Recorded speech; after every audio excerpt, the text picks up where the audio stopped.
ಮತ್ತು ಎರಡನೇ ವಿಚಾರ, ಇವತ್ತು ರಾಜ್ಯದಲ್ಲಿ ಇವತ್ತು ಅಲ್ಪಸಂಖ್ಯಾತರಿಗೆ ಸರ್ಕಾರಿ ಕಾಮಗಾರಿಗಳಲ್ಲಿ 4% ಇವತ್ತು ರಿಸರ್ವೇಷನ್ ಮೀಸಲಾತಿ ನೀಡಿದ್ದೇವೆ ಅನ್ನುವ ಹೇಳಿಕೆಯನ್ನು ಇವತ್ತು ಮತ್ತೊಮ್ಮೆ ಸಿದ್ದರಾಮಯ್ಯನವರು ಹೇಳಿದ್ದಾರೆ.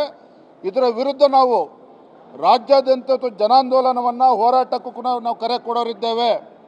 ಕಾರಣ ಏನಪ್ಪ ಅಂತ ಹೇಳಿದ್ರೆ, ಇವತ್ತು ಸನ್ಮಾನ್ಯ ಸಿದ್ದರಾಮಯ್ಯನವರು ಹಣಕಾಸಿನ ಸಚಿವರಾಗಿರ್ತಕ್ಕಂಥ ಮಾನ್ಯ ಮುಖ್ಯಮಂತ್ರಿಗಳು ಇವತ್ತು ಈ ರೀತಿ ಅಲ್ಪಸಂಖ್ಯಾತನ ಅಥವಾ ಮುಸಲ್ಮಾನರ ಓಲೈಕೆ ಮಾಡೋದಕ್ಕೇನು ಹೊರಟಿದ್ದಾರೆ.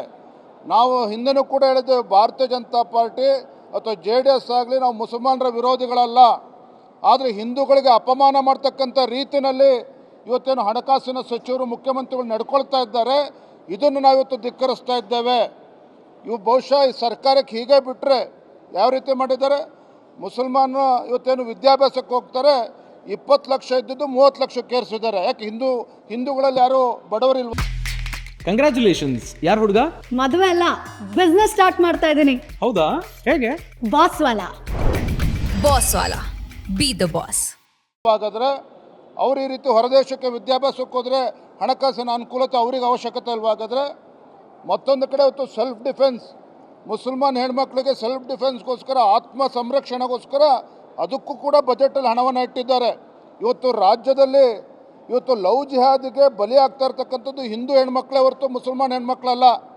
ದಯವಿಟ್ಟು ಇದನ್ನು ಅರ್ಥ ಮಾಡ್ಕೋಬೇಕು. ಹಾಗಾಗಿ ಈ ರೀತಿ ಮುಸಲ್ಮಾನರನ್ನು ಓಲೈಕೆ ಮಾಡ್ತಕ್ಕಂಥ ರಾಜಕಾರಣ ಏನು ಮಾಡ್ತಾ ಇದ್ದಾರೆ, ಇವತ್ತು ಧರ್ಮಗಳ ಮಧ್ಯೆ ಬೆಂಕಿ ಎತ್ತಕ್ಕಂಥ ಕೆಲಸ ಇವತ್ತು ರಾಜ್ಯದ ಮುಖ್ಯಮಂತ್ರಿಗಳು ಏನು ಮಾಡೋಕ್ಕೆ ಹೊರಟಿದ್ದಾರೆ, ಇದನ್ನು ನಾವು ಇವತ್ತು ವಿರೋಧವನ್ನು ಮಾಡ್ತಾ ಇದ್ದೇವೆ. ಹಾಗಾಗಿ ಇವೆಲ್ಲ ವಿಚಾರಗಳನ್ನು ತೆಗೆದುಕೊಂಡು ಮುಂದೆ ಬರ್ತಕ್ಕಂಥ ದಿನಗಳಲ್ಲಿ ಭಾರತೀಯ ಜನತಾ ಪಾರ್ಟಿ ಹಾಗೂ JDS ನಾವು ಇದು ಹೋರಾಟವನ್ನು ಮಾಡ್ತೇವೆ. ಈ ರೀತಿ ಮುಸಲ್ಮಾನರನ್ನ ಅಲ್ಪಸಂಖ್ಯಾತರ ಓಲೈಕೆ ರಾಜಕಾರಣ ಇದಕ್ಕೆ ಇತಿಶ್ರೀ ಆಡಬೇಕು.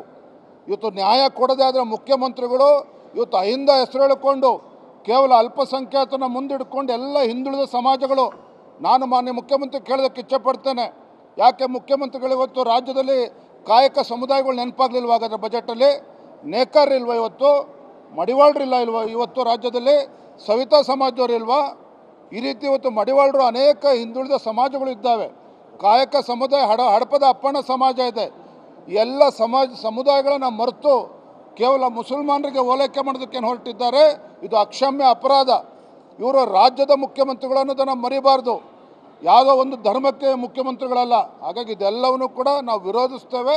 ಇದರ ವಿರುದ್ಧ ರಾಜ್ಯ ವ್ಯಾಪ್ತಿ ಹೋರಾಟಕ್ಕೂ ಕೂಡ ನಾವು ಕರೆಯನ್ನು ಕೊಡ್ತೇವೆ.